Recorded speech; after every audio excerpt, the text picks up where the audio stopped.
Hi, my name is Brian Reese, and I'm with Media Solutions here in Las Vegas, Nevada. And over the last few days, we've had a number of earthquakes, and I thought it would be a good idea to share information that I found out about earthquake survival kits. It's a good idea to go ahead and have one of these in your own home because you never know when something's going to happen in the middle of the night, and you wish that you had had something to help you out in that situation.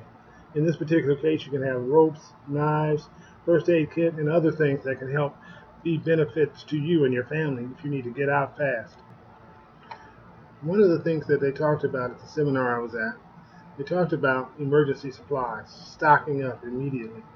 And one of the main things that they were talking about was a first aid kit and get a survival kit that for the home, the automobile, the workplace, so that you can have emergency kit with you in case you're not at home when an emergency hits, and also have emergency water and food. That's always a good idea to have extra water and extra food on hand. So what we're going to start out with today is the first aid kit. Now that's one of the most essential things because you never know what's going to happen. Someone may cut themselves, somebody might get stuck with something, someone may break a limb, and this will help you to survive over the night while you're waiting for help to come. So starting with the first aid kit, it includes some of the following things. One of the things that it talks about is hydrogen peroxide so that you can wash and disinfect wounds. Make sure that they're clean. Antibiotic ointment, individual wrapping swabs, alcohol swabs, and those kinds of things. Aspirin or non-aspirin tablets. One of the things you can do is have prescriptions for long-term medications. Keep them current so that if you need to drop them in a box, you can do that. Also, diarrhea medicine because you never know what's going to happen, what you're going to eat, and you may get sick. And then not only that, but eye drops because whenever there's an emergency, there's a lot of dust that usually flies around. You may get some in your eyes, or some of the kids may get some in their eyes, and it's pretty difficult to get out if you don't have something to clean it out with. Not only is it important to have those things, but also bandages, band-aid strips, because you never know what kind of injury you may sustain, or you may be able to help someone else along the road. Ace bandages in case you're spraining a knee or spraining an ankle or something like that. Rolled gauze, cotton tip swabs, adhesive tape roll. Those are important things to have with you in case something happens along the way and during the emergency you need to wrap someone up quick so that you can continue to keep moving.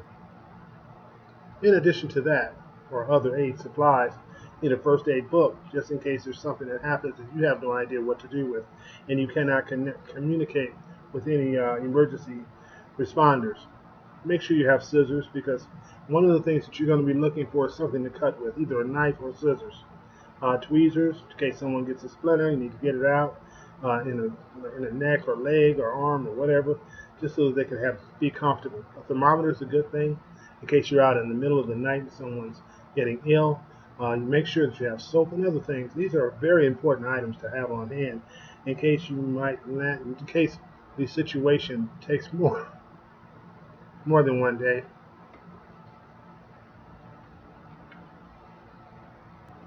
or catches you in the middle of the night and you end up with um, having to wait for responders to come a lot longer than you thought you would. Sunscreen's also a good thing, especially if it's going to be a hot day the next day, especially here in Arizona or Nevada. Perfect place to make sure that you have sunscreen. Now, we talked about the three different survival kits that you need. One of them is the survival kit for the home. Make sure that you have tools and supplies. Most people look for a hammer or a screwdriver. If you don't have those things, go out and purchase those now. Get you an axe or a shovel because you don't know if you're going to have to be digging your way out of somewhere or something like that. Screwdriver, pliers, hammers, adjustable wrench. Excuse me, adjustable wrench.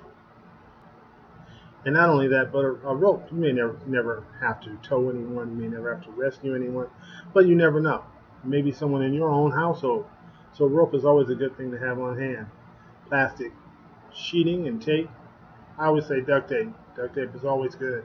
It can cover anything. My father said it's used for it for any and everything. Always remember this. It's better to have it and not need it than to need it and not have it. Take time to think about your comfort. You want to make sure that you have shoes that can provide protection from glass and nails and anything else that might be sticking up. In fact, boots would even be better. Gloves, heavy and durable. This way, if you're cleaning up debris or you're trying to get away from things um, or move through the house and move through stubble and rubble, You want to make sure that you have gloves so that you don't cut up your hands.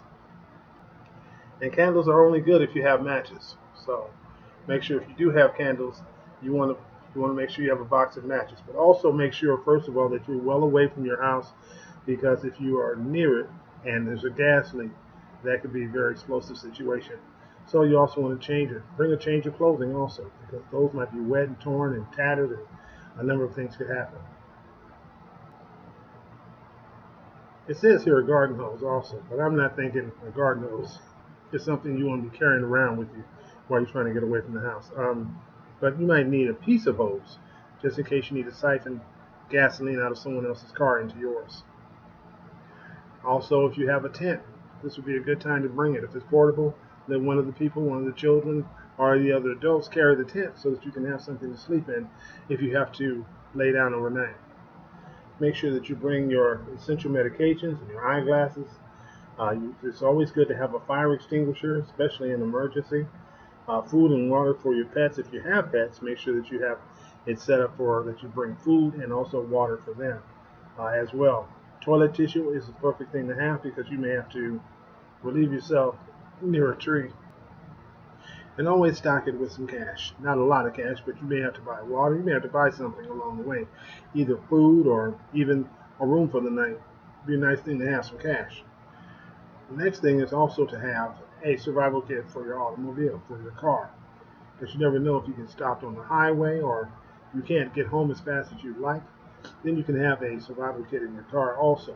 Bring a change of clothes, also blankets, waters, coins for telephone calls if you need to make telephone calls because the cell phone's not working. A fire extinguisher, also a first aid kit in the car too. Emergency signals, you want to have light sticks, something that you can throw out so that you can have something that reflects the light, especially if it's at night. And also light sticks if you have them. You can have some nutritional bars in your car, and also a map would be good too. That way, if you have to do any, have to take a different route or something like that in an area that you're not familiar with, you can go ahead and use your map and find your way. Rope for towing if you want to tow your car, or someone wants to tow your car for you. Paper and pencil is always a good thing to have so that you can write things down. I never have a pen. Never can find a pen, not in my house, but in my car there's tons of them. So keep pens in your car also. Tools. Also have an adjustable wrench, a screwdriver. And it would also be a good idea to have a miniature portable jack, jumper cables, duct tape. It's always a good thing to have in your car also, in case you want to help someone else or you're just trying to help yourself. It's a good idea to have all of those things and be ready, be prepared, because you never know what's going to happen. So you assemble your survival kit for your automobile with all the following items, and you store them in a case in the back seat or in the trunk, depending on what kind of car you drive. It's more convenient to carry them with you. If you something convenient to carry them with you in case you need to take a walk. Don't forget the moist toilets. You might have to wash your hands. You have to wipe off your mirrors, or clean your windows, or clean your glasses. You never know. So it's good idea to have some toilets, some pre-moistened toilets. You usually bring snacks to work, or there's usually a snack area in your office. But it's a good idea to have your own. Also have a backup sweatshirt or t-shirt or jacket, sweatshirt or jacket for your car, your home, and also your workplace. You should always have have a flashlight, and also have spare batteries just in case. Battery operated radio with fresh batteries is always a good idea. Also, essential medications that you may not be able to get from home or you may not be able to get out of your car. So a first aid kit, also extra pair of glasses, a contact lens, and some solution, and a whistle or a signal device in case you get stranded or stuck in the office in an earthquake and need to signal that there are actually people still in the building. You being one of those people. If you are interested, and I'm sure you are by this point, that it's probably a good idea to have a survival kit, if nothing else, at least at home and in your car as backups. It's not about being paranoid or schizophrenic or any of those things. It's about being prepared in case something happens. I remember that an earthquake that happened in the house and all the lights went out, and we had a flashlight. Nobody knew where it was. So it's a good idea to have these things in a place that you would easily find them and easily get your hands on them so you can go ahead and handle your business for you and your family.